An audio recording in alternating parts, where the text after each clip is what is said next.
Hello everyone, मैं आपके mentor विजेता सिंह इकोनॉमिक्स की बजट चैप्टर में मेरे साथ फटाफट कनेक्ट हो जाए। आई होप कि आप लोग की तैयारी बहुत अच्छी हो रही होगी और इमीडिएटली हमें बहुत इम्पोर्टेंट चैप्टर है 6 मार्क्स के लिए, तो आपको बहुत अच्छे से करना है इस चैप्टर को। और बजट क्या है, क्यों बनता है बजट और इसकी जरूरत क्या है। आम आदमी की प्रतिक्रिया बजट पे बहुत डिफरेंट होती है। क्यों? एक आम आदमी भी बजट में इंटरेक्ट करता है, किसी सरकार के लिए बहुत मैटर करती है। ये सारी चीजें हम लोग पढ़ेंगे यहाँ पे बजट चैप्टर में। तो आइए फटाफट जुड़ जाइए। मेरे साथ और पढ़ाने का तरीका अच्छा लगता है तो लाइक करना है। देखिए मीनिंग अकॉर्डिंग टू बुक हम लोग मीनिंग को देख रहे हैं। Government budget is the annual statement of estimate to receipt and expenditure during a fiscal year। यानी क्या बोल रहा है कि सरकार का जो बजट होता है वो एक प्लानिंग है कि वो एक साल के अंदर, एक इकोनॉमी कैलेंडर के अंदर पूरे एनुअल बजट में कितना लगभग पैसा या तो खर्च करेगी या उसको रिसीविंग मिलेगी। रिसीविंग का मतलब किन चीजों से है? जो टैक्स मिलता है गवर्नमेंट को, उस टैक्स के बारे में आपको इन्फॉर्म कर रहा है कि लगभग कितना खर्च करेगी, यानी एक्सपेंडिचर कितना होगा, और सरकार एक्सपेंडिचर के साथ रिसिप्ट कितना की करेगी। ये दो चीजें बहुत इंपॉर्टेंट है, ध्यान देना है आपको। किसी भी गवर्नमेंट की साख अगर डिपेंड करती है उसकी वैल्यू तो उसकी फाइनेंशियल बजट पे। और एक चीज आपकी बुक में नहीं है, इसको ध्यान में रखेंगे कि जो बजट दिया जाता है गवर्नमेंट का, हम लोग यूनियन बजट यहाँ पढ़ने वाले हैं आपके लिए आपकी कोर्स में। हालांकि हर जगह बजट डिफरेंट है, स्टेट का भी बजट होता है, ओके, डिस्ट्रिक्ट के बजट होते हैं, कंट्री के बजट है अपने। लेकिन हम क्यों पढ़ रहे हैं? क्योंकि we are the federalism power. Federalism का मतलब कि गवर्नमेंट जो है वो फेडरल गवर्नमेंट है, सेंट्रल गवर्नमेंट को पावर दी गई है। और हमेशा याद रखेंगे कि जो मनी बिल है या जो बजट है वो केवल और केवल कहाँ आएगा? लोकसभा में ही प्रेजेंट होता है। राष्ट्रपति की अनुमति से इसको प्रेजेंट किया जाता है, यानी प्रेसिडेंट से परमिशन लेना। बिना प्रेसिडेंट की अनुमति के कोई भी बजट को प्रेजेंट नहीं किया जा सकता। तो सबसे पहले घर के दादाजी यानी मुखिया, यानी हमारी कंट्री के राष्ट्रपति, उनकी अनुमति के बाद हम लोग कहाँ? सदन में, संसद के अंदर लोकसभा सबसे पहले इस बिल को प्रेजेंट करती है। अभी कुछ दिनों से हाल फिलहाल जब से हम ये गवर्नमेंट देख रहे हैं, इसको हम लोग लगभग 1 फरवरी को पास ऑन कर देती है गवर्नमेंट। 1 फरवरी को बहुत प्यारा सा दिन उन्होंने डिनोट किया हुआ है। कैजुअली इससे कुछ साल पहले ये फरवरी मंथ के लास्ट सेशन में, जो भी सेशन का लास्ट डे होता था वो वर्किंग डे, उस पे गवर्नमेंट बजट आता था। लेकिन अभी कुछ सालों से पूर्ण बहुमत की सरकार है, तो आपको पता है कि उन्होंने अपनी एक चीज डिक्लेयर की है कि हमारी मर्जी है जी, हम 1 फरवरी को लाएंगे। और 1 फरवरी को आप देखेंगे कि एक रिक्शे वाला अलग प्रतिक्रिया देता है, एक मिडिल क्लास अलग प्रतिक्रिया देता है, एक हाई क्लास अलग प्रतिक्रिया देता है। इसी को हम लोग यहाँ पे बजट में कंफर्म करेंगे यूनियन बजट में। We will to restrict our studies to budget of a central government known as the union budget। जितना भी आप लोगों ने पढ़ा है यहाँ पे, सेंट्रल गवर्नमेंट जो भी रूल रेगुलेशन बनाएगी, जो एस्टिमेट लेकर आएगी, उसको हम लोग क्या कह रहे हैं? यूनियन बजट या फिर सेंट्रल बजट कह रहे हैं। तो यहाँ देश आपका, सरकार हमारी, देश हमारा। हमें पढ़ना कौन सा है? आपको +2 के लिए पढ़ना है union budget. Everyone clear? I hope. यहाँ पे इसके बाद देखिए, बजट मैंने एक वर्ड बोला था अभी कुछ देर पहले, एक सेंटेंस बोला कि किसी कंट्री के रेपुटेशन से जुड़ा होता है। तो कंट्री की रेपुटेशन कैसे बोलेंगे आप लोग कि कंट्री का रेपुटेशन, तो हमेशा याद रखिएगा कि जो गवर्नमेंट है वो अपनी पावर को दिखाता है कि हमारी कंट्री की जीडीपी कितनी ग्रो ऑन कर रही है, कितना डेवलपमेंट हुआ है, हमारा नेशन कितना डेवलप कर रहा है। इन तमाम चीजों को गवर्नमेंट ने कितनी नौकरियां दी है, गवर्नमेंट कितने मेडिकल कॉलेज बनाने वाला है, कितने स्कूल बनाएगा, कितना न्यूक्लियस पे खर्च करेगा। और ये सिर्फ इंडिया की बात नहीं है, हर वर्ल्ड की हर कंट्री का अपना बजट होता है। अब इसको आप बच्चा लोग कैसे समझोगे, तो अपनी फैमिली के अंदर कई बार देखा होगा कि मम्मी ने जैसे ही पापा पैसे लाके दिए तो वहां पे मम्मी क्या करती है, राशन का इतना पैसा अलग निकाल के रख देना है, 3000 का राशन महीने में आएगा। बच्चों की ट्यूशन फीस जानी है तो 3000 रुपए ट्यूशन की फीस हो गया, रूम के रेंट हो गए 10,000 रुपीज। इस तरीके से जो टोटल इनकम होती है उसको डिफरेंट सेगमेंट में बांट दिया जाता है। ये एक फैमिली बजट आप सारे बच्चों ने बहुत इजी लेवल में देखा होता है, बचपन से देखते होते हैं। इसको अब हम थोड़े रिफॉर्म्स में पढ़ रहे हैं। रिफॉर्म्स का मतलब बदलाव। जो कंट्री की एक प्लानिंग है, एक स्टैटिकल डेटा है, उसको प्रेजेंट कर रही है गवर्नमेंट वहां पे union budget. It is a very compulsory कि आपको इसके बारे में पता होना चाहिए। कैजुअली यूनियन बजट से लगातार क्वेश्चंस आए हैं कि हमारी सरकार किस तरीके के बजट बनाती है। बजट का जो रोल होता है वो महंगाई पे बहुत असर करता है। और इंडिया के अंदर मैक्सिमम फैमिली कौन, मिडिल क्लास फैमिली है ना, या तो लोअर क्लास है या तो मिडिल क्लास है, बहुत कम हाई क्लास के लोग हैं। तो यहाँ पे सबसे ज्यादा बजट अगर किसी की पॉकेट फ्रेंडली होना चाहिए तो वो मिडिल क्लास और लोअर क्लास के लिए, क्योंकि टैक्स आपको देने वाला कौन है, हाई क्लास के लोग मैक्सिमम आपको टैक्स देते हैं किसी गवर्नमेंट के। अब देखिए ऑब्जेक्टिव, गवर्नमेंट की क्या ऑब्जेक्टिव है। इसके अलावा कुछ चीजें जो आपके किस आर्टिकल में ये लिखा गया है, ये थोड़ी सी थ्योरी आप लोग को ध्यान से देख लेनी है, बाकी बहुत ज्यादा थ्योरी पोर्शन नहीं है, इसका न्यूमेरिकल करेंगे हम लोग आगे, थोड़ा थोड़ा देखेंगे।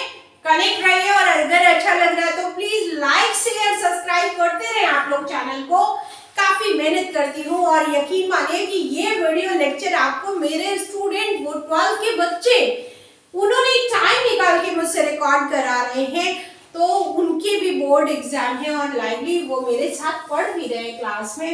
अगर अच्छा लग रहा है तो प्लीज फटाफट लाइक शेयर। यहाँ देखिए ऑब्जेक्टिव ऑफ द गवर्नमेंट क्या है, रीलोकेशन ऑफ द रिसोर्सेज, यानी सरकार के पास जितने रिसोर्सेज है, जो भी संसाधन है, उसको वो पहले एक आइडियोलॉजी बना लेते हैं, अपने माइंड में सेट कर लेते हैं कि हमें किस जगह पे कितना बजट सैंक्शन करना है, किस डिपार्टमेंट को। देखिए इसको पढ़कर, through the budgetary policy government aim to allocate resources in according with to the economy, social and political policies।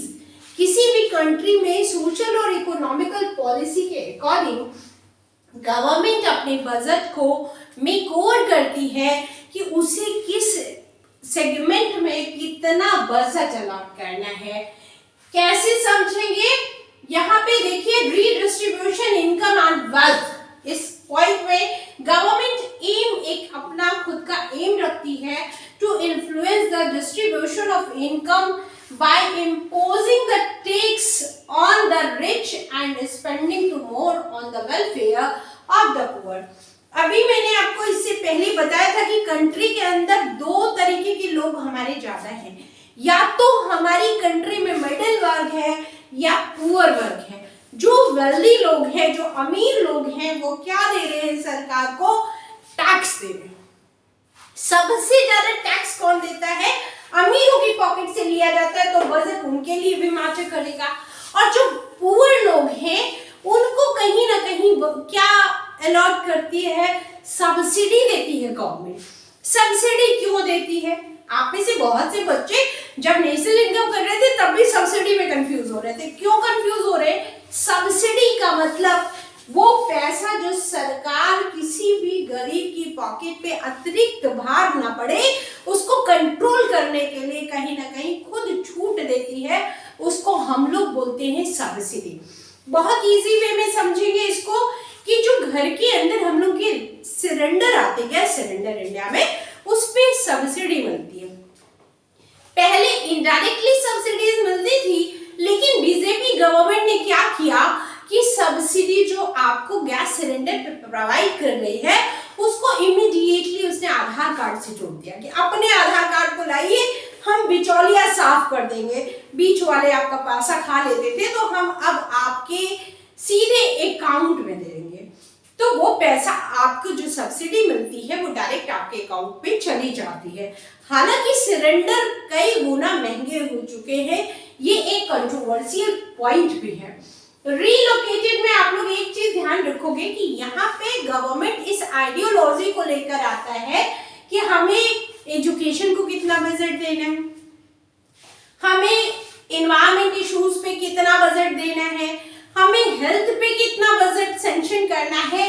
इन तमाम चीजों को गवर्नमेंट पहले ही पॉलिसी बनाती है, इकोनॉमी पॉलिसी, कि हम किस सेगमेंट में कितने का बजट देने वाले हैं। जिसको भी स्क्रीनशॉट लेना है आप लोग फटाफट स्क्रीनशॉट ले लो और मेरे साथ कनेक्ट रहोगे इस वीडियो लेक्चर में। बेहद इंपॉर्टेंट टॉपिक है आपका, इसके और भी पॉइंट्स है, कंटिन्यू रहेंगे हम लोग। देखिए, गवर्नमेंट ने जब आपसे टैक्स ले लिया और पूरे लोगों को, अमीरों से टैक्स ले लिया और गरीबों को सब्सिडी दे दी, तो अगले टॉपिक को देखिएगा, इकोनॉमिक स्टेबिलिटी। इसका मतलब क्या होता है कि किसी देश की अर्थव्यवस्था किस तरीके से किस पलड़े में भारी पड़ रही है। Economy stability mean absence of the large scale. Large scale का मतलब जो बहुत बहुत बड़ी बड़ी आपके यहाँ इंडस्ट्रीज होती हैं, उनको हम लोग लार्ज स्केल में रखते हैं और उनके लिए क्या प्राइजेस हैं, किस तरीके की फैसिलिटीज है, इकोनॉमी में उनका योगदान कितना है, इन चीजों पे भी गवर्नमेंट क्या करेगी, such to facilitate to uncertain in the economy. कि जो बड़ी इंडस्ट्रीज हैं, आपको पता है इंडिया ने इंडस्ट्री सेक्टर को डेवलपमेंट करने में डिले किया था।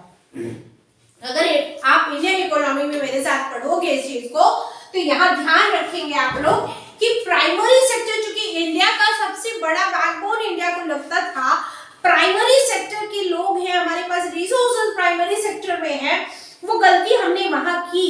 केवल प्राइमरी पे काम किया, टर्सरी पे काम किया, सेकेंडरी को छोड़ दिया।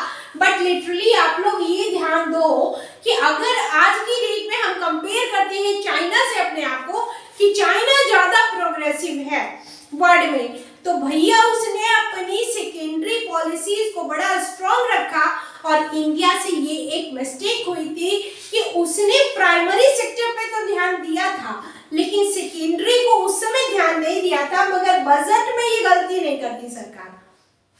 जब बात बजट की आती है और अगर किसी भी कंट्री का सेकेंडरी सेक्टर बूम करता है, तो वहां ग्रोथ रेट क्या होगा, बहुत ज्यादा होगा। अभी हम लोग ग्रोथ की बात पढ़ रहे हैं, इकोनॉमी स्टेबिलिटी की बात पढ़ रहे हैं कि लार्ज स्केल अगर इंडस्ट्रीज हैं और प्राइसेस अच्छे बने हुए, कीमतें कम होंगी अगर और डिमांड मार्केट में ज्यादा होगी, तो किसी भी कंट्री में क्या होगा कि बहुत ज्यादा जीडीपी ग्रो करेगी। तो वहां पे इकोनॉमी की स्टेबिलिटी की किस सेक्टर में आपको कितना वर्क करना है, ये बहुत इंपॉर्टेंट होता है। Management of public enterprises. Public enterprises क्यों? चूंकि इंडिया मिक्स इकोनॉमी पे बिलोंग करता है और यहाँ मैक्सिमम चीजें गवर्नमेंट के पास है। क्यों गवर्नमेंट के पास है? इस एक टॉपिक पे भी थोड़ा सा बजट से हटके भी सोचना है आप लोग को कि बजट में इसको रखा गया है। इट्स मीन दैट कि गवर्नमेंट पहले ही ये डिसाइड कर लेती है कि अगर हमारे पास पब्लिक सेक्टर की जो इंडस्ट्री बनाई गई है, अगर वो कंट्री के डेवलपमेंट में सही से काम कर रही है, तो ठीक है कि उसको चलने दीजिए, और नहीं तो हम उस इंडस्ट्री को हटाएंगे। पता चला हमने पैकेज दे दिया, क्योंकि इंडस्ट्रीज किसी भी कंट्री के लिए बहुत मैटर करती हैं। पहले ही हमारे पास लार्ज स्केल इंडस्ट्री कम है, और अब जो हमने पब्लिक इंडस्ट्री बनाई है, अगर वो भी ट्रांसपेरेंटली वर्क नहीं करेगा, तो फिर कंट्री के जीडीपी को ग्रो कैसे करेंगे और सरकार कैसे बेहतर किए हैं। तो यहाँ पे 4th पॉइंट को बहुत अच्छे से कोलैबोरेट किया गया बुक के अंदर।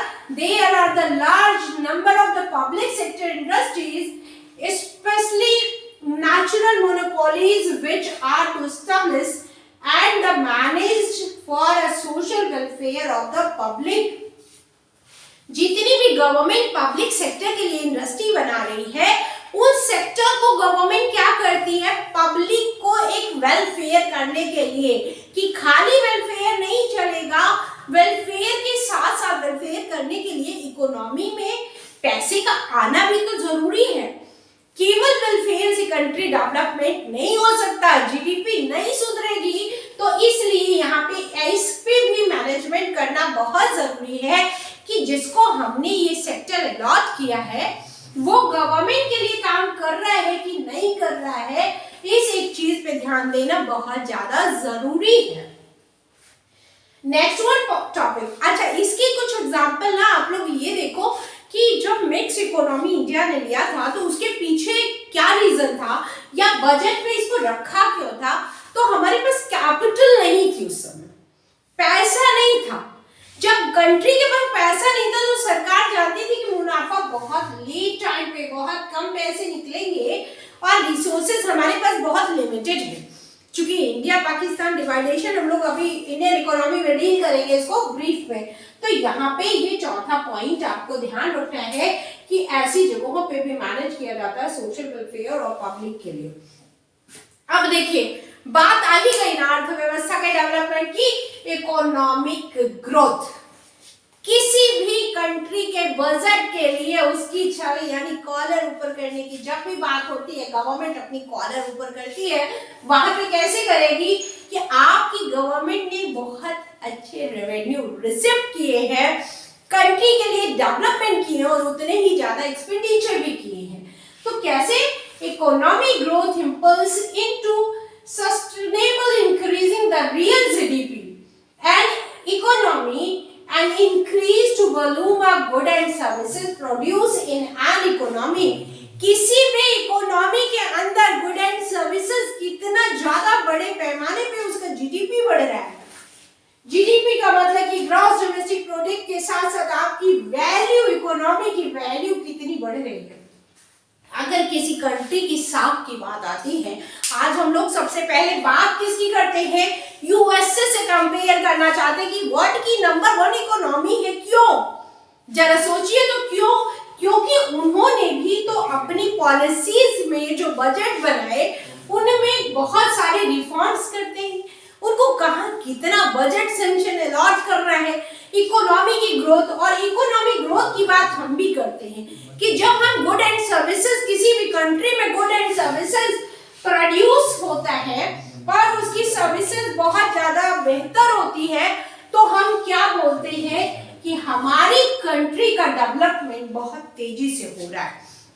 अब गवर्नमेंट आगे इसमें कुछ और प्लान्स है कि वो कैसे, तो इसको हम नेक्स्ट पॉइंट में देखेंगे कि हमारी गवर्नमेंट ने कैसे इसको और ज्यादा डेवलप करने के लिए स्पेशल इकोनॉमी जोन अलॉट किए हैं। और आई थॉट कि ये जो मैं आपको +2 के लिए ले रही हूँ, जितने भी लोग सिविल्स वगैरह की तैयारी करते हैं ना, वहां पे भी जीडीपी और गुड एंड सर्विसेज ग्रोथ से आपके इकोनॉमी में चेंजेस पूछता है, आपके बजट का इम्पैक्ट पूछता है। अब मैंने एक क्वेश्चन अभी थोड़ी देर पहले आप लोगों से पूछा कि बजट में आम आदमी की प्रतिक्रिया क्यों आती है, खलबली क्यों मचती है। आप लोगों ने इंडियन टेलीविजन में कौन बनेगा करोड़पति शो सबने देखा, सन्नाटा सा छा जाता था जब कौन बनेगा करोड़पति पहला सीजन आता। पहले दूसरे सीजन में तो लोग सारा काम धाम छोड़ के धड़ाधड़ पहुंच जाते थे कि देव और सज्जनों अब आइए देखते हैं कौन बनेगा करोड़पति। और उस सीजन के टाइम ऐसा ही कुछ सन्नाटा होता है जिस दिन बजट आता है, तो पूरी की पूरी सड़क सन्नाटे में हो जाती है और हर आम आदमी जानता है कि सरकार सबसे पहले टैक्स अनाउंस करेगी। अमीर वर्ग को ये रहता है कि अब सरकार कोई छूट देगी या नहीं देगी, टैक्स कितना बढ़ाएगी, कितने के स्लैब पे। आपने देखा है कि महिलाओं को इतने % की छूट दी जा रही है बजट में, 3 लाख के नीचे जिन महिलाओं का रेट है, इनकम रेशियो है वो कम से कम टैक्स से बाहर, डायरेक्ट टैक्स से बाहर कर दिए जाएंगे।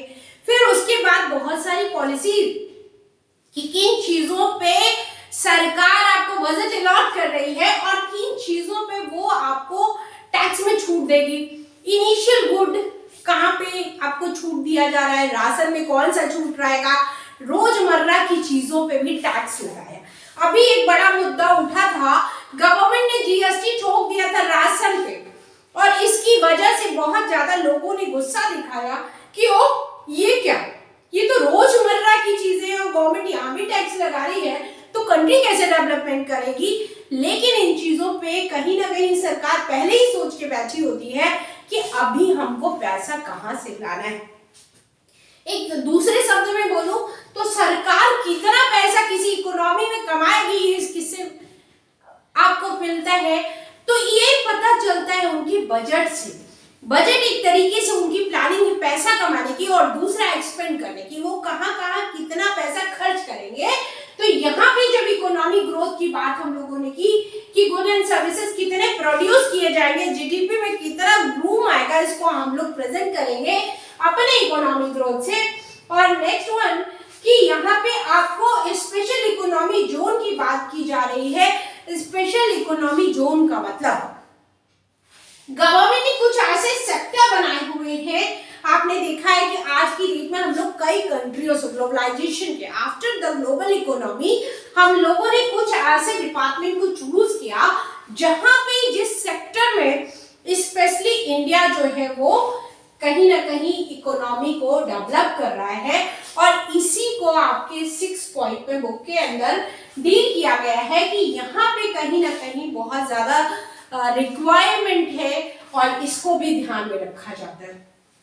अब देखिए आखिरी जो पॉइंट इसका ऑब्जेक्टिव का दिया हुआ है बुक के अंदर, इसको बहुत ध्यान से आप लोग समझोगे कि एम्प्लॉयमेंट एक बहुत बड़ा चैलेंज है, एम्प्लॉयमेंट जनरेट करना। और एम्प्लॉयमेंट जनरेट किसी भी कंट्री के लिए बहुत ज्यादा जरूरी है। आज की डेट में गवर्नमेंट क्या दे रही है इंडिया में, जरा बताओ तो आप लोग, सीधा क्वेश्चन है मेरा, सोच के बताइए। और जिनको भी स्क्रीनशॉट लेना है पहले ले लीजिए फटाफट और जुड़े रहेंगे मेरे साथ कि आपको गवर्नमेंट क्यों ऐसी टास्क दे रही है एम्प्लॉयमेंट जनरेट के लगे। बार बार हम जितने भी यूथ पढ़ते हैं, डिग्रीज पर डिग्रीज आप लोग उठाए जा रहे हो, उसके बाद हर घर की एक तमन्ना होती है, हर बच्चे की एक सोच होती है बड़ा होके डॉक्टर, इंजीनियर या फिर कोई नौकरी करूंगा, सरकारी आईएएस बनूंगा, पीसीएस बनूंगा या एसएससी क्रैक करूंगा या फिर बैंकिंग। लेकिन सरकार क्या बोल रही है, अपॉर्चुनिटीज बहुत कम है हमारे पास, population, number of population is the biggest country of India. और उस समय गवर्नमेंट आपके लिए क्या कह रही है कि अब आप अपनी पोटेंशियल को राइज करिए, हमें प्राइवेटाइजेशन की जरूरत है इंडिया को और हम प्राइवेटाइजेशन के लिए जाएंगे। तो एम्प्लॉयमेंट जनरेशन का लास्ट पॉइंट है कि गवर्नमेंट ने कुछ सालों पहले एक बहुत बड़ी योजना निकाली थी, मनरेगा, बड़ा हिट है। एक साथ इसको पहले नरेगा के नाम से जानते थे। 2005 में गवर्नमेंट ने इसको लॉन्च किया था इंडिया में। जो रूरल डेवलपमेंट था उस सिनारियो में लाया गया कि हमारे पास जो रूरल एरियाज में रहने वाले लोग थे उनके पास कम से कम जितने एडल्ट पीपल हैं किसी एक फैमिली के, उसको मिनिमम 100 डेज तो रोजगार मिलना ही चाहिए, एम्प्लॉयमेंट मिलना ही चाहिए। और उसी को बाद में इसी को बदलकर मनरेगा नाम रख दिया गया कि जितने भी एडल्ट पीपल रूरल एरियाज में हैं जिनके पास कोई काम नहीं है, सरकार उनको एम्प्लॉयमेंट देगी और एम्प्लॉयमेंट के बदले में न्यूनतम वेतन देगी, यानी न्यूनतम आपको पेमेंट मिलेगा, आपको वेजेस मिलेगा। तो यहाँ पे वो लोग एम्प्लॉयमेंट पाएंगे। ये कौन से लोग हैं जो पढ़े लिखे नहीं हैं, लिटरेसी रेट नहीं है, उस समय डेवलपमेंट बहुत स्लो रहा है। मैंने आपको पहले ही बता दिया कि हमारा डेवलपमेंट स्लो क्यों हुआ कि हमने प्राइमरी सेक्टर पे फोकस ऑन किया। और प्राइमरी सेक्टर में आप जब इंडियन बुक पढ़ोगे वहां लिखा हुआ है स्टैग्नेंट इकोनॉमी, यानी ठहरी हुई अर्थव्यवस्था या बहुत धीमे चलने वाली अर्थव्यवस्था है। तो वहां पे इसके अलावा देखिए प्रधानमंत्री रोजगार योजना यानी पीएमआरवाई, ये दूसरी बड़ी योजना सरकार की तरफ से है और ऐसे बहुत सारी योजनाएं मेक इन इंडिया मिशन यहाँ पे आपकी बुक में नहीं दिया है, बट मेक श्योर आपसे मनरेगा या फिर मेक इन इंडिया से क्वेश्चन आना चाहिए और आप लोगों को बहुत अच्छे से तैयार करना है कि मेक इन इंडिया का मकसद क्या है। अधिक से अधिक एंटरप्रेन्योर बनाना, अधिक से अधिक लोगों को एंटरप्रेन्योर के लिए एक्टिव करना। तो इन तमाम ऑब्जेक्ट को साथ में देखते हुए अब इसमें एक क्वेश्चन है बूम इकोनॉमी का। आपसे कई बार पूछा हुआ है बजट में कि बूम इकोनॉमी क्या है, तो उसको एक ग्राफ से हम लोग डील करेंगे और यहाँ पे आपको जितना भी मैंने बताया है अभी तक कि आपको एक क्विक रिवीजन बजट क्या है। तो बजट एक ऐसा पॉलिसी है गवर्नमेंट के जरिए जो गवर्नमेंट क्या बना रहा है, एक एस्टीमेट बना रहा है कि वो कितना रुपया एक साल के अंदर, एक फिजिकल ईयर के अंदर कितना पैसा खर्च करेगा या फिर कितना अर्न करेगा। दोनों चीजों की पॉलिसी की कितना रिसीव और कितना एक्सपेंडिचर। दूसरा, इनको पास कैसे किया जाना है, तो आपके राष्ट्रपति की अनुमति से इसको लोकसभा में रखा जाएगा। आर्टिकल 112 जो है वो आर्टिकल कहीं ना कहीं आप लोग को कंफर्म करता है कि इंडिया का जो बजट है, जो सेंट्रल बजट है, उसको हम लोग आर्टिकल 112 के अंदर प्रेजेंट करता है और इसको बहुत आराम से आपको देखते हैं। यहाँ पे कुछ और योजनाएं हैं, बुक से इन पॉइंट्स को आपको थोड़ा सा देख लेना है। अगर कोई डाउट होता है तो आप मुझे कमेंट बॉक्स में लिखेंगे और बहुत अच्छे से पढ़ेंगे। 6 नंबर आपके मुट्ठी में बंद होने वाले हैं। जुड़े रहिए मेरे साथ और देखते हैं सरकार कैसे बनेगी करोड़पति। आइए चले पढ़ के देखते हैं।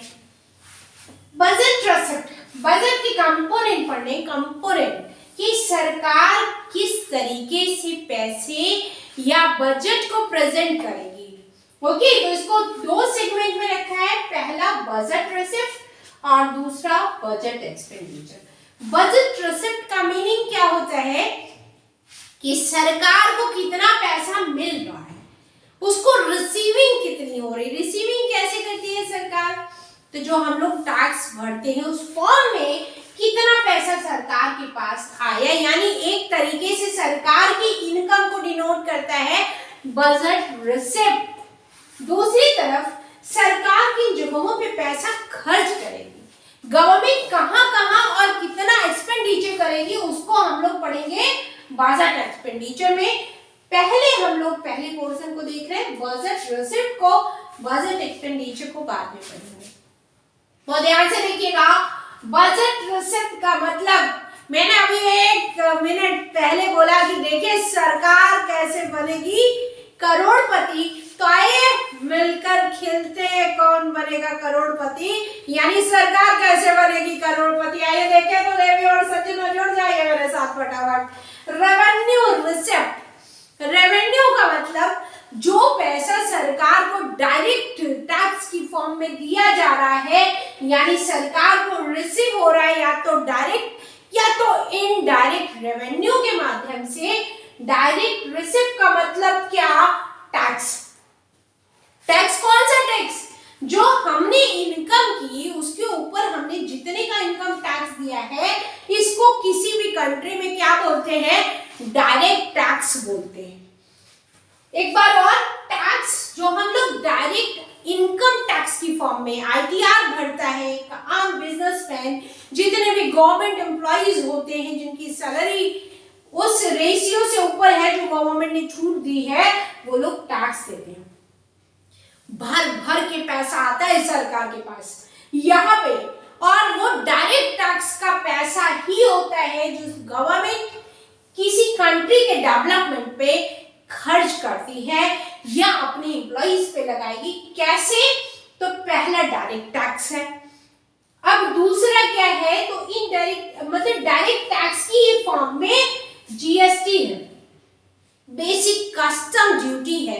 जीएसटी का मतलब अभी कुछ दिन पहले ही गवर्नमेंट ने good and services tax, commerce वाले सारे बच्चे इस चीज को जानते हैं, गुड एंड सर्विसेज टैक्स लगाया गया है। और आर्ट्स वालों के लिए कि good and services tax government ने क्या कहा, 1 नेशन 1 टैक्स।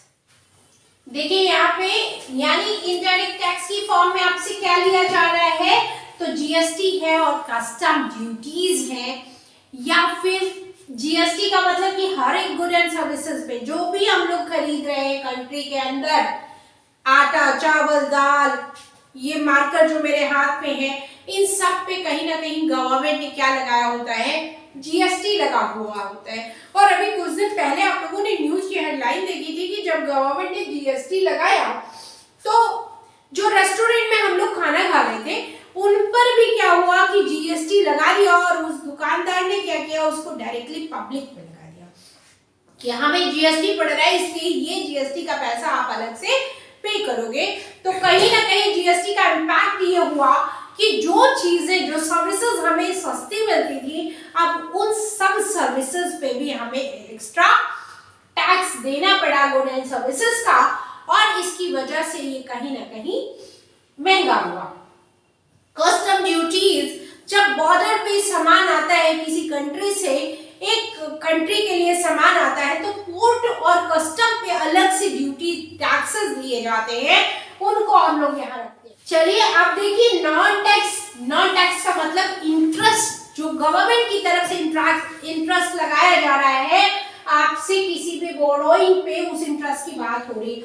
आपने कोई कार खरीदी है, कोई मकान खरीदा है, तो उस पे आप क्या करोगे, गवर्नमेंट को ईएमआई दोगे, और उस ईएमआई में क्या इंक्लूड होता है, आपके टैक्स जुड़े होते हैं, जिसकी वजह से ईएमआई की कॉस्ट बेसिक जो अमाउंट लिए रहते हैं उससे ज्यादा हो जाती है, उन इंटरेस्ट को जोड़ा गया। फीस, कॉलेज की फीस भरते हैं आप लोग, बहुत सारे फॉर्म्स आते हैं, गवर्नमेंट जो जॉब के फॉर्म्स निकालती है, उनकी भी यहाँ पे नॉन टैक्स में आएंगे फाइन और पेनाल्टी। जब भी बजट आने वाला होता है, आप लोगों ने देखा होगा कि ट्रैफिक पे झमाझम आपके टैक्स, टोल टैक्स वसूले जाते हैं, ट्रैफिक टैक्स वसूले जाते हैं। किसी ने हेलमेट नहीं पहना, चालान काटो। और चालान अभी कुछ दिन पहले तो दिल्ली के अंदर इतना बड़ा चालान हो गया था कि पूछिए मत। लोग कह रहे थे कि हम अपनी बाइक ही छोड़ दिए, इतना बड़ा चालान था, जितने की बाइक नहीं उससे बड़ा चालान। अब आपको पता है इंडिया में ऐसी ऐसी मूवी देख लेते हैं सब, अचानक सरकार भी उसी मूवी वाले फॉर्म में आ जाती है कि टैक्स बढ़ाओ, जनता के पास पैसा है खींच लो।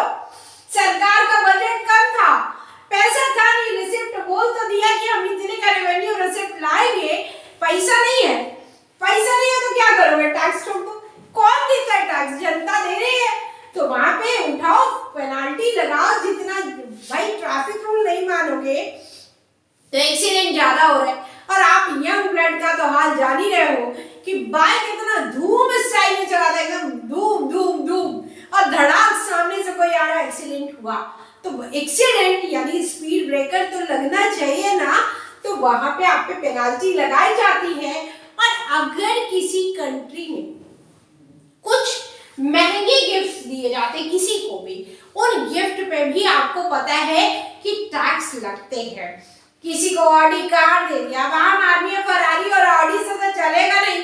पता चला सचिन तेंदुलकर को किसी ने जेट गिफ्ट कर दिया, तो उसमें क्या लगेगा भैया, शाहरुख खान और सचिन तेंदुलकर तो उस पे बढ़िया जेट पे दे देंगे टैक्स, लेकिन आम पब्लिक और कौन बनेगा करोड़पति भी टैक्स काट के आप लोगों को पैसा देता है। तो मैंने बताया था ना कि आइए खेलते हैं कौन बनेगा करोड़पति।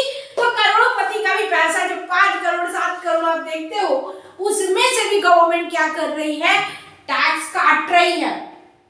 वो टैक्स इनडायरेक्ट टैक्स यानी नॉन टैक्स की फॉर्म में गवर्नमेंट की पॉकेट में जा रहा है। तो आई थॉट कि ये वाला पोर्शन रेवेन्यू रिसिप्ट आप लोग को क्लियर हुआ।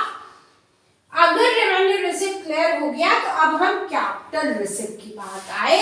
और कैपिटल रिसिप्ट में किन चीजों को देखोगे, रेवेन्यू रिसिप्ट में टैक्स और नॉन टैक्स, और टैक्स में डायरेक्ट टैक्स को पढ़ा है और इनडायरेक्ट टैक्स को पढ़ा है, और नॉन टैक्स में इंटरेस्ट को पढ़ा, फी को पढ़ा, फाइन को पढ़ा और गिफ्ट को पढ़ा। अभी आप लोग एकदम सनसनीखेज खबर तुरंत पढ़ा हुआ है, नोरा फतेही, बड़ा आप बच्चों का तो क्रश है नोरा फतेही जी।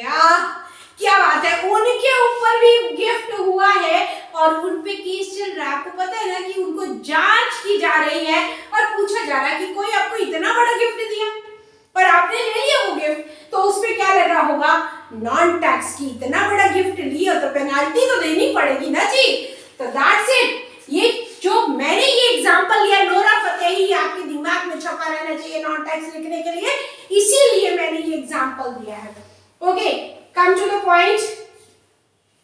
कैपिटल रिसिप्ट, कैपिटल रिसिप्ट का मतलब वो पैसा जिसे सरकार रिकवरी करेगी किसी भी तरीके से, किसी बोरोइंग की फॉर्म में, या फिर वहां पे रिकवरी ऑफ लोन हो सकता है। बोरोइंग का मतलब, आप में से बहुत से स्टूडेंट को बोरोइंग पता है, जब सरकार के पास पैसा नहीं होगा तो कुछ तो जुगाड़ करेगी ना भाई, कंट्री चलाना है, बजट तो लाना है।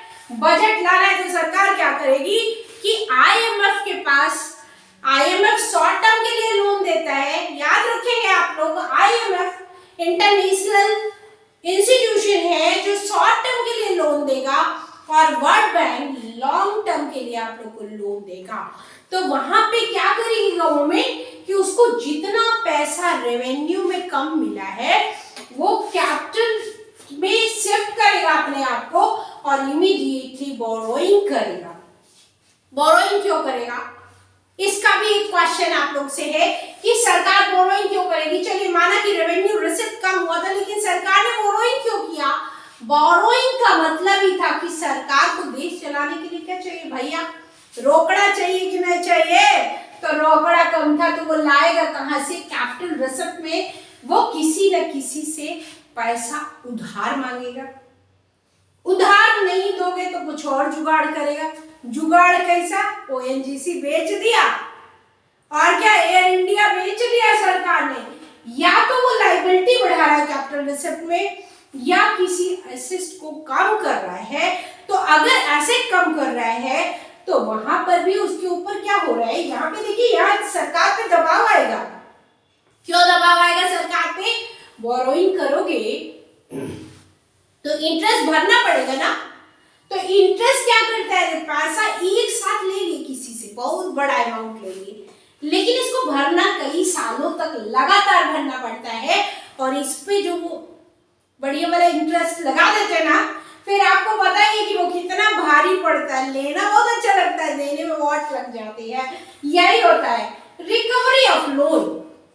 सरकार क्या करेगी, उसके पास कैपिटल रिसिप्ट कम हुआ है, तो आप देखते हैं कि हमारे देश में बहुत लोग बोरोइंग करके पहले से बैठे रहते हैं। बहुत से किसान भी लोन ले लेते हैं, बहुत से आम आदमी लोन लेके बैठे रहते हैं। तो जो ये लोन हुआ है उसको क्या करेगा, इमीडिएटली रिकवरी के लिए नोटिस देना चालू कि भैया फटाफट पैसा लाओ, सरकार के पास पैसा कम है, रिकवरी लाओ। रिकवरी नहीं तो देश का डेवलपमेंट नहीं हो पाएगा, रेवेन्यू कम है हमारे पास। तो ये दूसरा एक तरीका होता है कि उन्होंने जिस जिस सेक्टर को लोन दिया होता है वहां पे जब बैंक नोटिस देने लगता है, तब सरकार के लिए काम कौन करता है। अगर आप लोग को मनी चैप्टर याद है, आरबीआई सरकार के लिए काम कर रहा है, तो आरबीआई एक गाइडलाइन दे देगा सारे बैंकों को कि जितना लोन पे पैसा गया फटाफट रिकवरी कराओ, सरकार को बजट देना है जी। तो वहां पे चिट्ठियां लिख लिख के इतना बड़ा बड़ा संदेशा छापेंगे और बढ़िया वाला लोगों को पहुंचा दिया जाएगा। जैसे ही पहुंचेगा लोन रिकवरी देने वाले का मुंह, अरे भैया सरकार का तो खाता खुलवा दिया, अब तो लोन देना पड़ेगा। तो ये रिकवरी लोन, अदर रिसिप्ट, बहुत से अदर रिसिप्ट भी होते हैं यहाँ पे भी, और सरकार इन तरीकों से भी अपने आप को कहीं ना कहीं पेमेंट इकट्ठा करती है। तो इस तरीके से सरकार जब कैपिटल रिसिप्ट ली तो सरकार के ऊपर या तो लायबिलिटी बढ़ रही है, जिम्मेदारी बढ़ेगी, दबाव आएगा सरकार पे। इसका तो बहुत बढ़िया हैप्पी हैप्पी मूड था, कौन बनेगा करोड़पति, यहाँ खेल रहे थे और सरकार बढ़िया वाला कमा रही थी। लेकिन यहाँ पे जिम्मेदारी, जबरदस्त रिस्पॉन्सिबिलिटी आई। तो ये capital receipt and revenue receipt के बीच का डिफरेंस। नेक्स्ट वन देखेंगे बजट एक्सपेंडिचर। बजट एक्सपेंडिचर का मतलब क्या होता है कि सरकार कहां कहां पैसा खर्च करेगी और कैसे पैसा खर्च करेगी। अगर खर्च करेगी तभी तो कंट्री का डेवलपमेंट हुआ है। अच्छा एक बात बताओ, कभी आप लोगों ने जो बजट में पैसा सरकार ने वसूली किया, पूरा देश टैक्स देता है, अब कभी देखे हो कि कोई ये कह दे, मान लीजिए कि पप्पू ने पैसा दिया है टैक्स के नाम पे 2 करोड़ रुपया पप्पू टैक्स दिए, और सरकार से कभी पप्पू किसी साल में ये कहे होंगे कि मेरे घर के सामने 5 स्टार बना दो होटल, मेरे को रोज डेट पे वहीं जाना है? कभी सुना है क्या?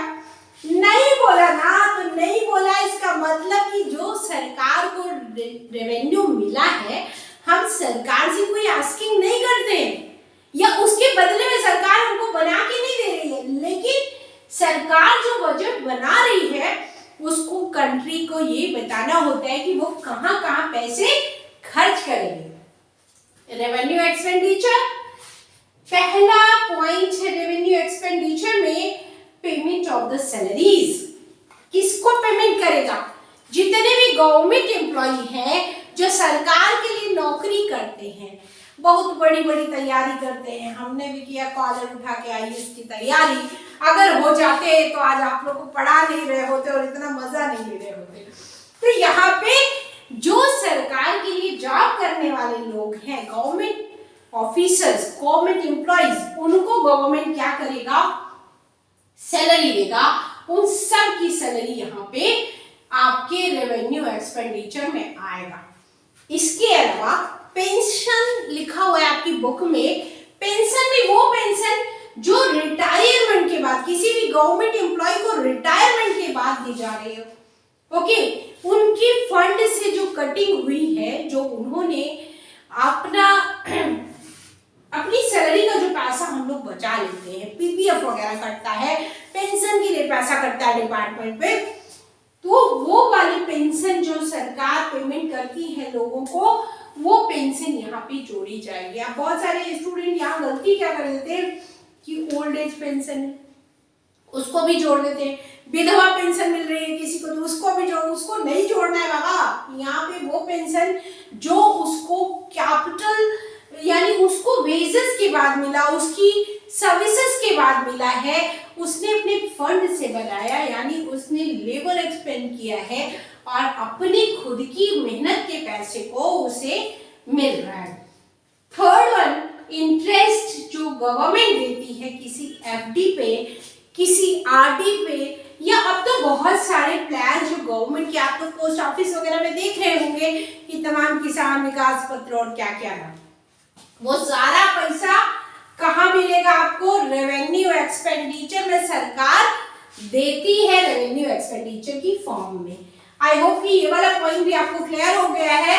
जिनको स्क्रीनशॉट लेना है ले लीजिए और मेरे साथ जुड़े रहिए। अभी हम लोग आगे पढ़ रहे हैं कैपिटल एक्सपेंडिचर। कैपिटल एक्सपेंडिचर का मीनिंग क्या कि जो पैसा सरकार के पास आया है, एक फॉर्म उसने रेवेन्यू के फॉर्म में खर्च किया, दूसरा कैपिटल एक्सपेंडिचर। कैपिटल का मतलब किसी भी कंट्री के लिए जो डेवलपमेंट होता है, जो सरकार पैसा खर्च करती है, रेलवे बनाएगी, पुल बनाएगी, बिल्डिंग बनाएगी, ये सारी चीजें, हॉस्पिटल, अभी कोविड में देखा आपने, इतनी बड़ी महामारी, हाहाकार, पूरी दुनिया में बड़ा वाला हाहाकार। इंडिया के पास भी हॉस्पिटल की फैसिलिटीज कम, लेकिन क्लोरोक्विन से हमारे डॉक्टरों ने गजब का इलाज किया। और यूएसए को भी क्लोरोक्विन किसने दिया था? इंडिया ने। क्यों दिया इंडिया ने? क्योंकि बाकी कंट्रीज ने क्लोरोक्विन बहुत पहले ही बैन कर दी थी, लेकिन इंडिया को आप जानते हो ना, आधा से ज्यादा काम जुगाड़ पे चलता है हमारे। क्या बीमारी में डॉक्टरों ने एक्सपेरिमेंट कर दिए और कोविड-19 के टाइम पे क्लोरोक्विन की डिमांड आई और पूरी दुनिया को सप्लाई किया था इंडिया ने क्लोरोक्विन। अगर आप लोग को पता हो तो किसी भी कंट्री का जो इंफ्रास्ट्रक्चर होता है, जो ग्रोथ होगी, वो सब इस एक्सपेंडिचर पर डिपेंड करेगी। यानी expend of the building, road, factories, इन तमाम चीजों पे यानी सरकार एक ऐसा प्लान लेके आती है कि हमारी कंट्री में किस जगह पे कितने फंड की जरूरत है, उस फंड को सरकार इमीडिएटली कहां दिखाएगी? Capital expenditure. अगर कोई बिल्डिंग बनानी है, जैसे कोई बहुत बड़ा स्कूल, देखिए एजुकेशन पॉलिसी की जरूरत है इंडिया को। अभी आप लोगों ने देखा गवर्नमेंट ने एक एजुकेशन पॉलिसी दी है कि 12th के स्कोर को मैटरेबल नहीं बनाएंगे। अब क्या लेके आगे? आपके लिए सीयूटी लेके आ गए। देखिए हमारे क्या है कि स्टूडेंट ने इमीडिएटली बोल दिया यही बातें बैठे कि सीयूटी लेके आ गए। सीयूटी का मतलब क्या कि एक कट ऑफ लिस्ट बनेगी, अब आपको एंट्रेंस एग्जाम देना होगा। और कहीं ना कहीं गवर्नमेंट ने किया क्या है, अभी तो लिबरल कर दिया, 12th तक आप लोग के लिए लिबरलाइजेशन कर दिया, भैया पढ़ो चाहे नहीं, नंबर ले जाओ, पास हो जाओ, डिग्री तुम्हारी हो गई। लेकिन आगे कटप्पा खड़े हो गए तुम्हारे लिए, कटप्पा तलवार लेके कटप्पा की, सीयूटी तुम्हारे लिए कटप्पा की तलवार है, समझ लो। आई अलर्ट भेज रही हूँ मैं आप लोग को कि थोड़ी तैयारी पढ़ लो, अब जुगाड़ बहुत हो गया, अब पढ़ लो, अब बढ़ेगा इंडिया तो बढ़ेगा इंडिया स्लोगन साकार करिए, नहीं तो गड़बड़ा जाएगा खेल आप लोग का। चलिए आइए आगे बढ़ते।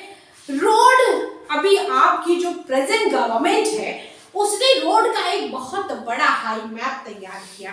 और इंडिया में अगर डेवलपमेंट को कहीं देखना है, इस गवर्नमेंट का जो करंट गवर्नमेंट हमारी बीजेपी गवर्नमेंट लीड कर रही है, उसमें आप देखोगे कि जितना भी डेवलपमेंट हुआ है, 2 सेक्टर में जबरदस्त आपको डेवलपमेंट देखने को मिलेगा। बाकी तो मोदी जी की सारी चीजें कहाँ देख रहे हैं हम लोग, पता ही आपको, मीम्स तो दिखाई देते हैं, तो वो तो हम बोलेंगे नहीं, आपको मालूम ही है। लेकिन रोड का सबसे बड़ा मैप अगर कहीं तैयार हुआ तो बीजेपी गवर्नमेंट में तैयार हुआ है। उन्हें बहुत सारे, ठीक है कांग्रेस ने पास किया होगा, एग्री करिए उस चीजों को, जो कांग्रेसी होंगे वो देख रहे होंगे और गुस्सा हो रहे होंगे, भैया मैं राजनीति नहीं कर रही हूँ, केवल पढ़ा रही हूँ अपने स्टूडेंट्स को। कि जो रोड बनाया सड़कों का एक मैप, वो बहुत बड़ा बनाया गया है। अभी हेल्थ में भी सरकार ने काफी अच्छा पैसा खर्च किया है, क्योंकि हेल्थ एक इमीडिएट इतनी बड़ी पॉलिसी और इतने बड़ी कंट्री में इतनी बड़ी पॉपुलेशन को वैक्सीनेशन कराना इतना आसान प्रोग्राम तो नहीं था। तो कहीं ना कहीं इस गवर्नमेंट ने इस अचीवमेंट को किया तो है। हाँ ठीक है, सबने कुछ ना कुछ खोया है, मैंने भी खोया है, अगर व्यक्तिगत बात करूं तो मैंने भी खोया है, लेकिन कंट्री के एक बड़े बजट के रूप में कहीं ना कहीं हेल्थ इंफ्रास्ट्रक्चर को देखा गया है कि हमें हेल्थ कहीं हमारा पीछे था और अब हमें हेल्थ मिनिस्ट्री का बजट क्या करना पड़ेगा, बढ़ाना पड़ेगा हेल्थ इंफ्रास्ट्रक्चर का। मैंने एक चीज बोली थी, आपकी बुक से हटके बोली थी कि आप लोगों के लिए एजुकेशन पॉलिसीज का अच्छा होना बहुत जरूरी है। कहीं ना कहीं एजुकेशन की क्वालिटी को सुधारना बहुत जरूरी है, क्योंकि आगे जो कंपटीशन होते हैं उनमें वही बच्चे कहीं ना कहीं रिजल्ट दे पाते हैं जिनकी तैयारी बेहतर होती है। अगर हम एक घिसा पिटा मॉडल बार बार पढ़ेंगे तो पता कैसे चलेगा कि किसने किताब पढ़ के पढ़ाया, किसने कैसे पढ़ाया। नॉलेज बहुत जरूरी है। आज पूरी दुनिया की इकोनॉमी आपको देख रही है, इकोनॉमी के इस दौड़ में कहीं ना कहीं जहां लैकिंग है वहां मेहनत करें। देखिए फैक्ट्रीज किसी भी कंट्री का सेकेंडरी, मैंने आपको पहले वीडियो के लेक्चर में बताया अभी कि आपके लिए कहीं ना कहीं किसी भी कंट्री का सेकेंडरी सेक्टर बहुत मैटर करता है। सेकेंडरी सेक्टर मैटर क्यों करता है, बार बार बोल रही हूँ सेकेंडरी सेक्टर मैटर करता है, इसका मतलब प्राइमरी सेक्टर में तो बहुत धीरे धीरे डेवलपमेंट होगा, लेकिन सेकेंडरी सेक्टर में डेवलपमेंट बहुत तेज होता है। यहाँ पे फाइनल गुड एंड सर्विसेज हम बहुत तेजी से तैयार करते हैं और जैसे तैयार करते हैं मार्केट में उसकी डिमांड होती है। और इसी तरह कभी भी इंग्लैंड की इकोनॉमी को देखिएगा, इंग्लैंड कैसे बढ़ा, या फिर यूएसए जो नंबर 1 पे टॉप लीड कर रहा है उसकी बात कर लीजिए, या second lead of the China, इतनी तेजी से अपने आप को बढ़ाया है वर्ल्ड में। उसने कैसे बढ़ाया, तो भैया सुई से लेके जहाज तक और सैनिटाइजर से लेके मास्क तक बेच कौन रहा है, चाइना। अभी की दौड़ में जिस तरह का है, तो कहीं ना कहीं फैक्ट्रीज को डेवलप करना कंट्री के लिए बहुत जरूरी है। और इसको और repayment of the borrowing government के लिए ये बहुत मैटर करता है कि वो कहाँ पे बोरोइंग, कितना बोरोइंग करेगी और कितना खर्च करेगी। इस तरीके से कैपिटल एक्सपेंडिचर को हम लोगों ने देखा है।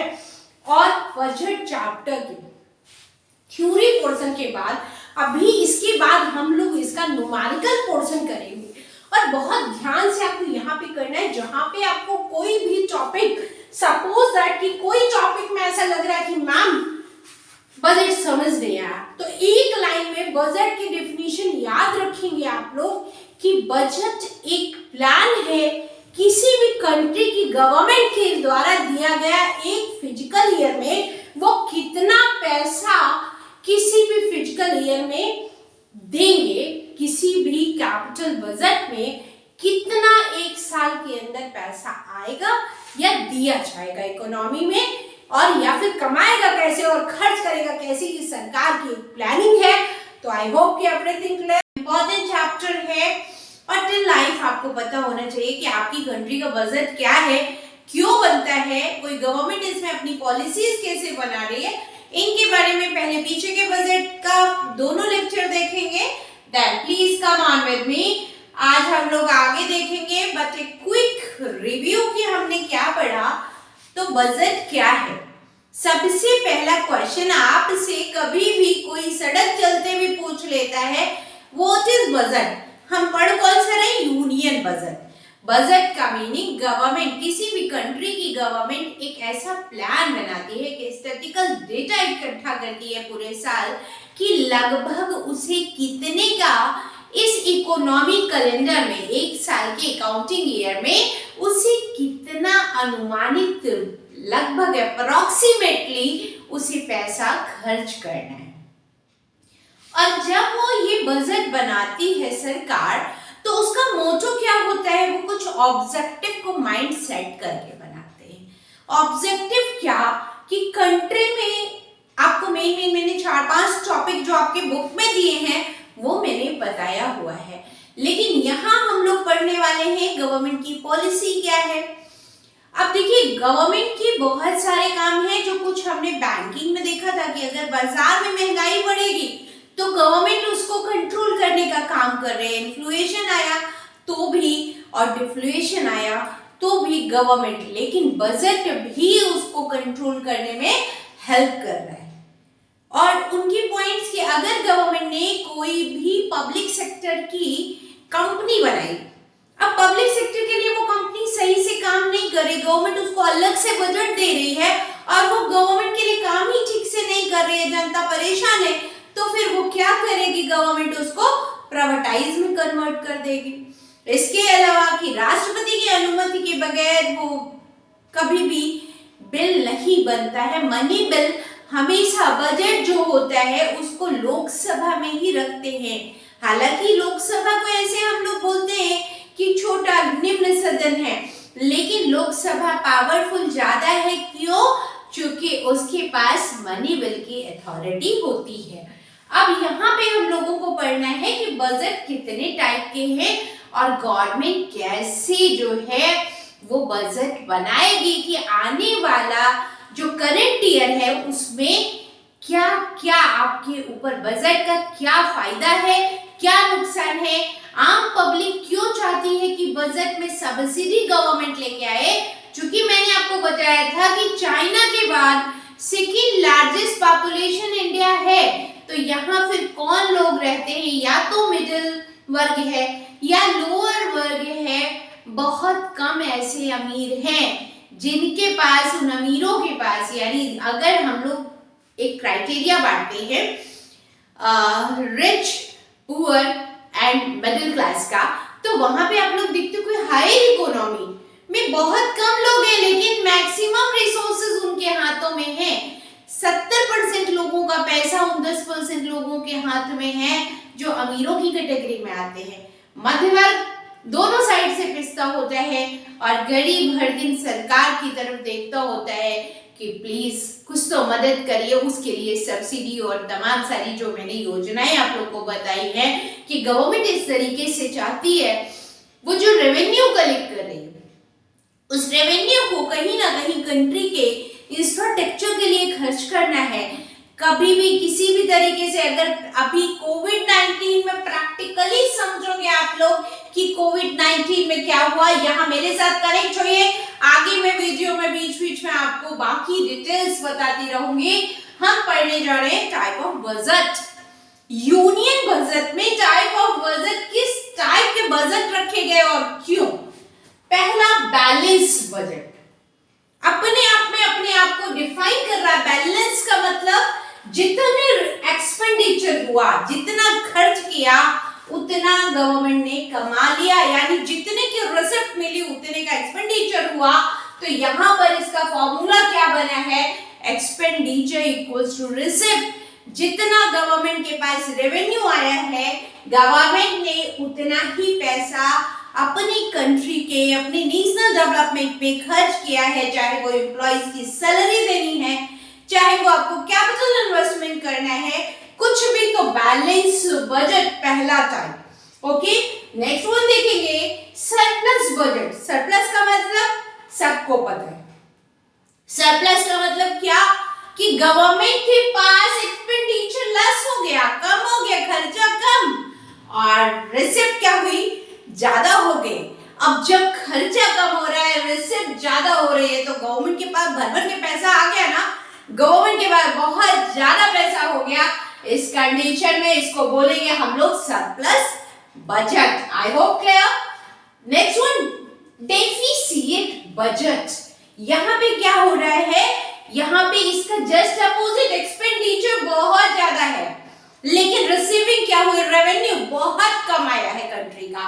तो एक्सपेंडिचर ज्यादा है, रेवेन्यू कम आया है, रिसिप्ट कम हुई। रेवेन्यू रिसिप्ट की बात कर रही हूं मैं यहाँ पे। रेवेन्यू रिसिप्ट अगर कम आया है तो गवर्नमेंट क्या करेगी, या तो बोरोइंग करेगी, किसी से बोरोइंग करे, आईएमएफ से, वर्ल्ड बैंक से, जैसी उसकी जरूरत होगी, या फिर क्या करेगी, या तो फिर वो कोई अपनी कंपनी सोल्ड करेगी, बेचेगी अपने एसेट को। तो इस तरीके से ये तीन हमारे पास बजट है। देखिए, इनके लिए मैंने आप लोगों को डिफाइन करने के लिए कि अगर आपसे एमसीक्यू बेस्ड में ये क्वेश्चन पूछे जाते हैं तो आपको ये पता होना चाहिए बैलेंस बजट क्या है।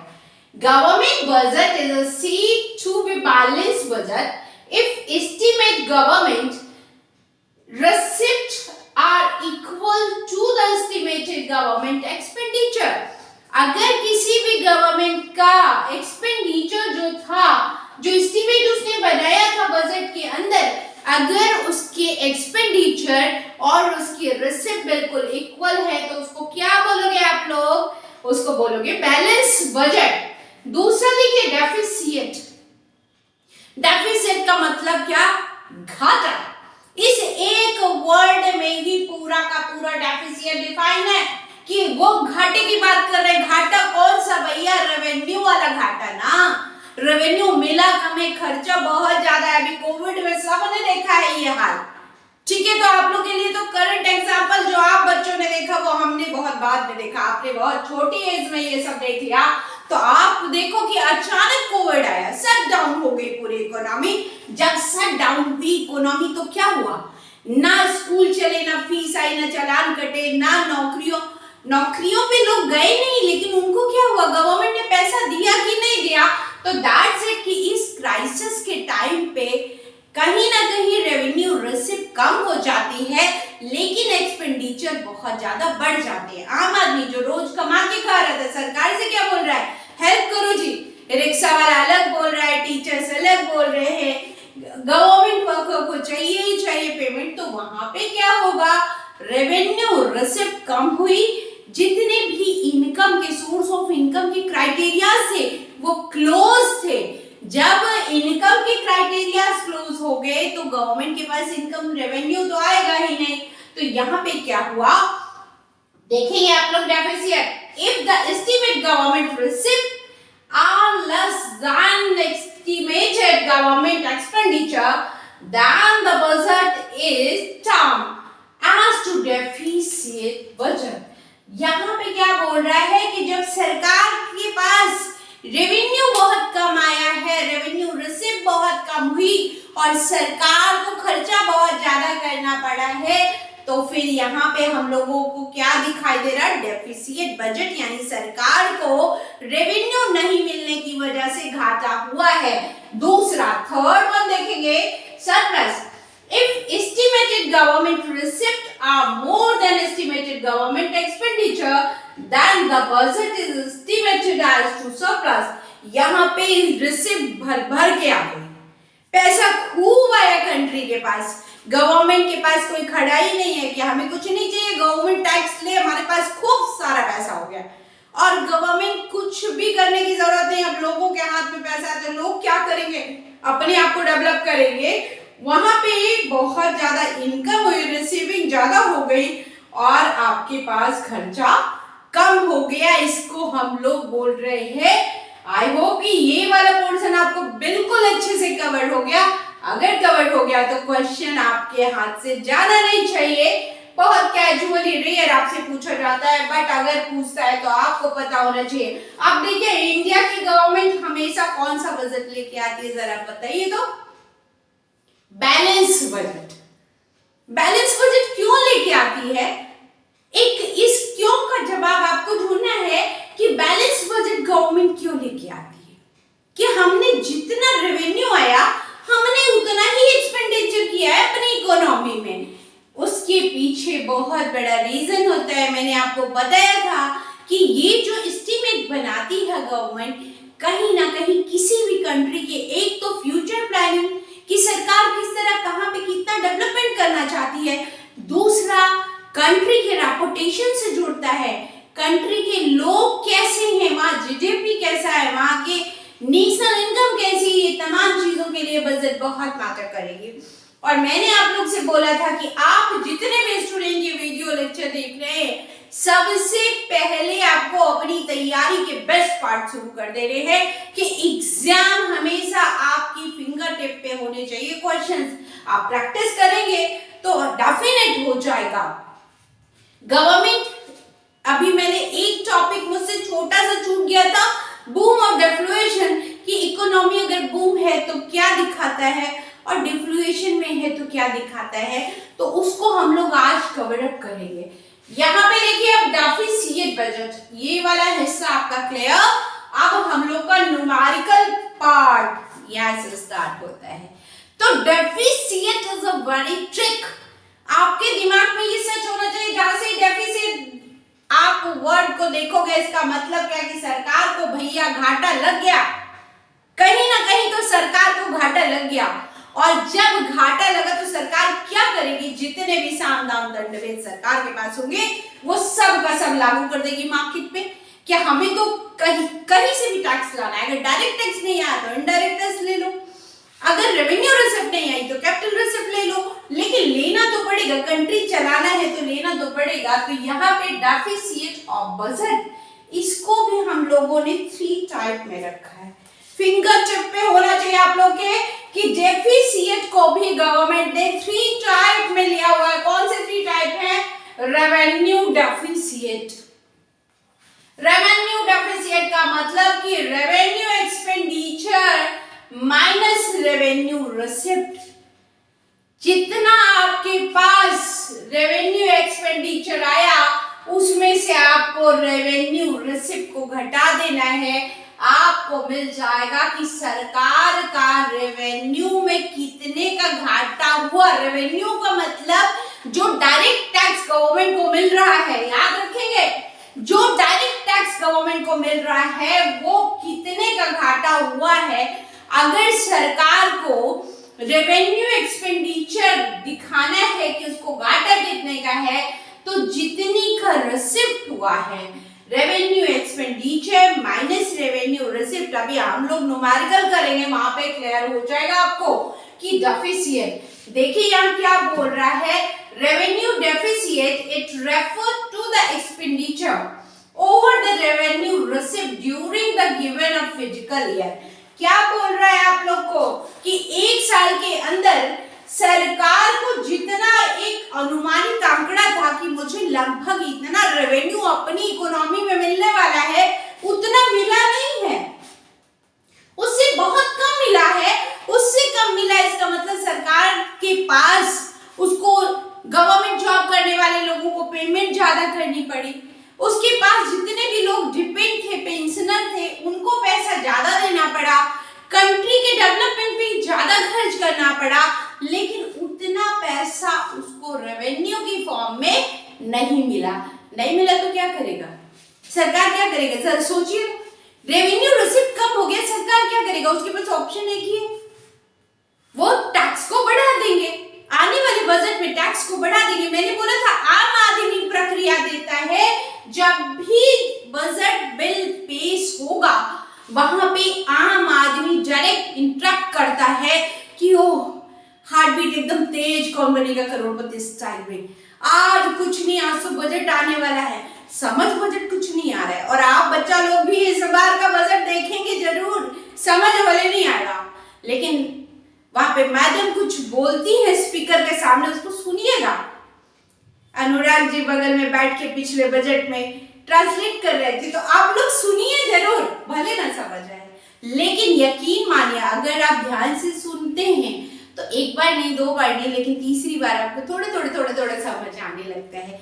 जब हम छोटे होते थे तो हमारे डैड और मम्मा जब बात करते होते थे, हम लोग भी देखते होते, पता नहीं ये लोग क्या बात करते हैं, आज पेट्रोल का दाम इतना बढ़ा दिया, एलपीजी इतना महंगा कर दिया, कुछ समझ नहीं आता था कि वो पेपर लेके बैठ जाते थे, टीवी के आगे रिमोट लेके बैठ जाते थे, मम्मी चाय लेके आती थी, आपस में दोनों गॉसिप करते रहते थे। ये आपके साथ भी होगा, आपको भी नहीं समझ आ रहा है, लेकिन अगर हम टीचर्स आपके साथ जुड़े हुए हैं तो हमारी कोशिश होगी कि हम इतना ही सही, लेकिन आपके ब्रेन तक अगर हम टच कर पाए तो इट्स मीन कि लाइक तो बनता है। और एक शिकायत है मैं आपसे कि आप लोग देखते हो मेरा पूरा वीडियो, भर भर के व्यूज देते हो, लेकिन लाइक क्यों कम आ रही है? अगर आपको मुझसे कुछ चीज चाहिए कि मैम ऐसे नहीं ऐसे पढ़ा दो और इजी कर दो, तो प्लीज आप कमेंट बॉक्स में कहिए, मैं और कोशिश करूंगी। लेकिन अगर मैं मेहनत करती हूँ तो लाइक शेयर सब्सक्राइब वाले बटन तो दबते रहने चाहिए आप लोग से। बहुत मेहनत करते हैं हम सारे टीचर्स, बहुत मेहनत करते हैं, जो जहां से भी कर रहे हैं ना, एक लाइक बनता है, प्लीज करते हैं। रेवेन्यू डेफिसिट, आई होप आप लोग को क्लियर हुआ कि अगर सरकार के पास रेवेन्यू कम आया तो सरकार क्या करेगी, डायरेक्ट टैक्स को बढ़ाएगी। अभी आप लोगों ने देखा था कि इनिशियल बॉन्ड पे भी गवर्नमेंट ने टैक्स लगा दिया, टैक्स लगाया क्योंकि सरकार के पास पैसा तो है नहीं, तो वो जानती है कि लोग क्या करेंगे, खाए बगैर तो मरेंगे नहीं, तो गवर्नमेंट भी इस चीज को जानती है कि कुछ भी हो जाए इकोनॉमी में, आटा दाल चावल इनिशियल बॉन्ड कभी रुकने वाली नहीं है। वहां जीएसटी बढ़ा दिया, दैट्स मीन कि गवर्नमेंट के पास क्या नहीं था, रेवेन्यू रिसिप्ट नहीं था, इसलिए टैक्स को बढ़ाया गया। अच्छा, दूसरी चीज, हम पब्लिक से गलतियां कहाँ होती है, हमारी इनकम तो है बट हम क्या करते हैं, टैक्स नहीं देना चाहते। अगर टैक्स नहीं देंगे तो कंट्री का डेवलपमेंट कैसे करेगी सरकार? चाहिए सब कुछ गवर्नमेंट कर दे, अकेले गवर्नमेंट रोजगार दे दे, गवर्नमेंट कंपनी खोल दे, गवर्नमेंट हाईवे बना दे, आईआईएम खोल दे। अरे भैया टैक्स बढ़ाओ प्लीज, जितने लोग टैक्स नहीं देते, एक अपील है मेरी कि अपने टैक्स को ईमानदारी से भरिए। मेरा बहुत छोटा सा टैक्स होता है लेकिन मैं हर साल भरती हूँ। तो दैट्स इट कि अगर हम अपनी कंट्री के लिए 1 रुपए भी अपनी मदद करते हैं तभी कोई कंट्री डेवलप होती है, अदरवाइज किसी भी कंट्री को अकेले कोई सरकार नहीं चला सकती। केवल सरकार को गलत मत बोलिए, एक बार आप अपने क्राइटेरियाज पे आइए। Come to the point, next point पे आ जाएंगे, फिजिकल डेफिसिट। फिजिकल डेफिसिट का मतलब total expenditure minus total receipts का फॉर्मूला दिया है एक्सक्लूडिंग बोरोइंग। यहां पे फिजिकल डेफिसिट का मतलब it refer to the total expenditure over the total receipt during the given fiscal year. सरकार को जो इस पूरे साल के अंदर टैक्स मिला उसमें जो घाटा हुआ उसको पूरा करने के लिए, यानी सरकार को जो रेवेन्यू मिला वो क्या हुआ, कम मिला, तो सरकार क्या करेगी, अभी आपको पहले बताया कि कुछ न कुछ बोरोइंग करेगी, या तो बोरोइंग करेगी या कोई कंपनी या कोई एसेट को क्या करेगी, सेल कर देगी या फिर टैक्स को बढ़ा देगी। तो इसका मतलब कि सरकार ने अपने जो रेवेन्यू में कमी आई उसको पूरा करने के लिए क्या किया, लोन ले लिया, बोरोइंग कर ली। तो बोरोइंग करी तो सरकार के ऊपर क्या क्रिएट हो गया, दबाव आया। पैसा देने के नाम पे चाहे सरकार हो चाहे आम आदमी, सबको दबाव आता है। पैसा ले तो लिया लेकिन उसका इंटरेस्ट बहुत भारी होता है।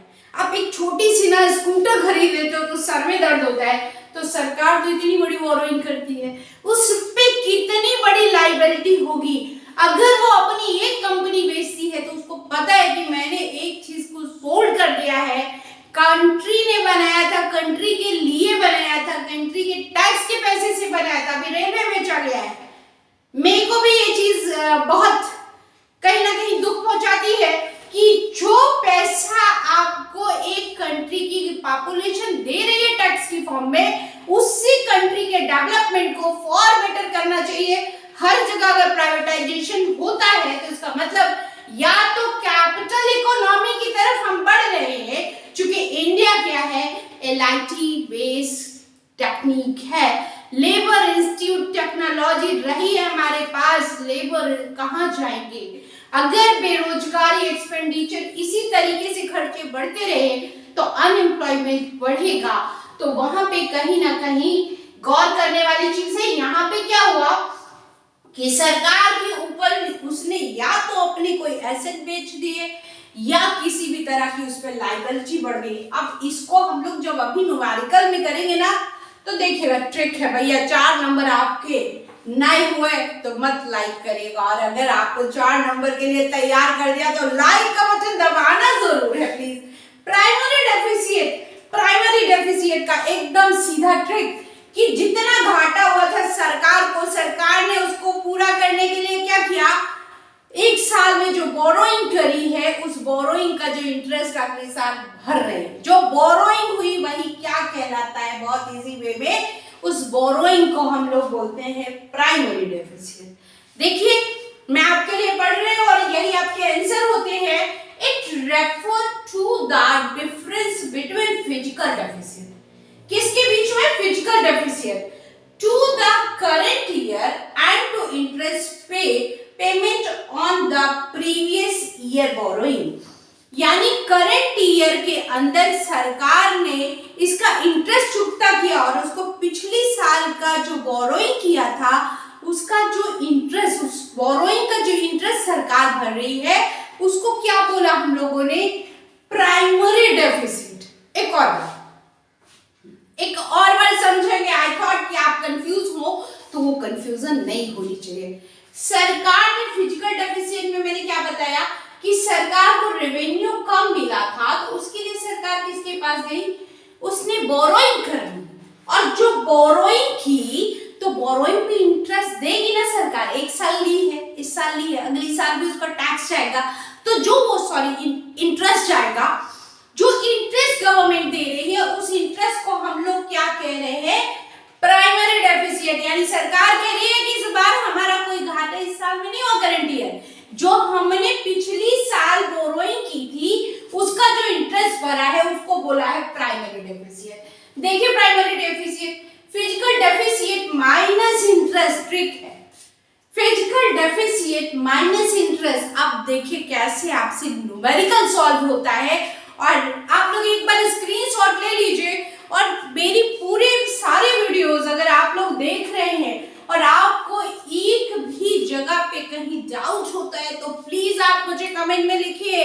मैंने पूरी कोशिश की है कि इसको कितना इजी वे में आपको डिलीवर करूं, और यहाँ पे ये जो कॉन्फ्लिक्ट है रेवेन्यू पे एकदम फोकस ऑन होना चाहिए आप लोग का, कि यहाँ पे सबसे ज्यादा समझने की चीज क्या है कि किसी कंट्री के पास जितना ज्यादा रेवेन्यू होगा गवर्नमेंट के लिए बजट उतना इजी होता है बनाना। अगर रेवेन्यू में देखिए डिमांड और सप्लाई बिल्कुल मार्केट के रूल है कि अगर आपके पास खर्चा रोज का है, पैसा है ही नहीं है, पैसा नहीं होगा तो खर्च कहाँ से करेंगे इकोनॉमी में, तो गवर्नमेंट को भी तो भैया डेवलपमेंट करने के लिए क्या चाहिए, कंट्री के डेवलपमेंट की बात हो रही है ना, यूथ को रोजगार देना है, इंफ्रास्ट्रक्चर बनाना है, रोड बनाने हैं, रेलवे, डिफेंस, सिक्योरिटी, तमाम सारे मुद्दे। अभी आप लोगों ने देखा हेल्थ, तो इन सब जगहों पे दूसरी तरफ कभी हमारे क्या किसान धरने पे बैठ गया, एग्रीकल्चर, तो हम कैसे भैया प्रोड्यूस नहीं करोगे तो खाओगे क्या, इतनी बड़ी कंट्री है और आज हमारे जैसे यूथ शहरों में रहते हैं तो हम कहाँ जुड़े हुए हैं। अगर एग्रीकल्चर ही नहीं बेहतर होगा तो तमाम सारी चीजों को डेवलप करने के लिए गवर्नमेंट को क्या चाहिए, रेवेन्यू चाहिए, और सब कुछ रेवेन्यू से ही जुड़ा है। तो आपको सबसे पहले तो रेवेन्यू पे ध्यान देना है कि रेवेन्यू कितना आया।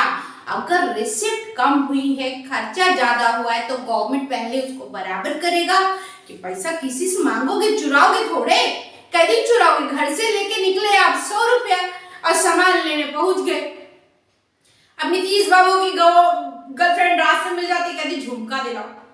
अब झुमका कैसे दिलाओगे आप? आपकी पॉकेट में 100 रुपए है, गर्लफ्रेंड ने झुमका पसंद कर लिया 130 रुपए, तो उसका झुमका दिलाने के लिए कुछ तो पैसा आप दोस्त से मांगोगे, जुगाड़ करोगे। यार दे दे, इज्जत का सवाल है, लड़की चली जाएगी। तो ठीक है, आपने वहां, उसने बोला ठीक है तुम्हारी जरूरत, मैं दे रहा हूँ 30 दे रहा हूँ, 40 लूंगा। बोले ठीक है भाई, जो करना है कर ले, लेकिन दे दे। इस जो उन्होंने 10 रुपीज एक्सेस मांगा अपने दोस्त से अपनी गर्लफ्रेंड को पटाने के लिए, वही सरकार के पास है। सरकार भी बोरोइंग कर रही है।